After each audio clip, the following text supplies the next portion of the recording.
Hey, What Works listeners, it's Tara. I've got something short, sweet, and really special for you today. Sean, my husband, my go-to extrovert shield, and the co-founder of Yellow House Media, has a new project that is pretty cool, if I do say so myself. It's a hotline, or rather, it's a weekly call-in pre-recorded pep talk. It's sort of like a podcast, but you have to call a phone number to hear it. Each week, he shares a fresh pep talk, along with a poem, some tunes, and other audio goodies. You just select from the phone tree which you'd like to hear. Plus, you can even leave him a message yourself. Keep listening to hear this week's pep talk, or dial 406-200-8460 to get the full experience. That's 406-200-8460. You can also find out more about Sean and grab the number at his website, SeanDMcMullen.com. Without further ado, this week's dial-in affirmation for daily living.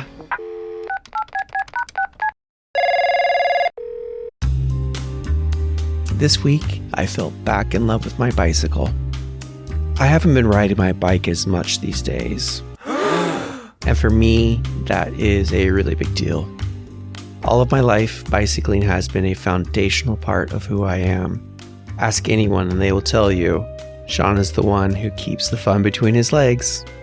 But for a lot of reasons, I just haven't been riding like I used to. Whether or not that's getting older, the fear of the traffic, the heat of the summer, there's a lot of reasons. And the problem is that when I even do get onto my bicycle, it just hasn't been that much fun. So recently I decided to make some upgrades to my old bike to hopefully inspire me to get out and do more riding. I had been stubbornly trying to do all these upgrades myself, but I had reached a wall of my own ability. And to be honest, I wasn't willing to admit to it. I was stubbornly insisting on doing it myself without making any progress. But then I realized, as long as I insisted on doing all of the work myself, the longer I was going to be without my bike. And that if I kept going at this rate, I might never get this bike back on the road. Stubbornly doing it myself and not asking for help was holding me back. What did I want more? A bicycle that I could take out on a cruise in the autumn leaves? Or the bragging rights that I had done the work myself? The answer, I think, is obvious. I just got my bike back from the bike shop with some new upgrades. I took it to a kick-ass bike shop in Lancaster called the Common Wheel, a collectively run bike shop run by a bunch of beautiful freaks. It has new handlebars that let me sit upright. It has new tires that are smooth and fast and delicious.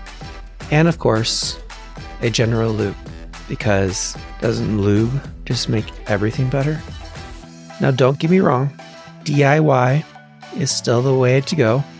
I love working on my bike, I love working on my house, I love working with my hands, and I love doing my things myself.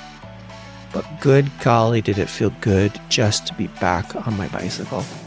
It was good for me to let go of my stubbornness, ask for help, and do what I really wanted to be doing, which was riding my bicycle. So all of this has got me thinking, where else has my stubbornness to not ask for help holding me back? And I'd like to know, listeners, can you think of any ways that your stubbornness is holding you back?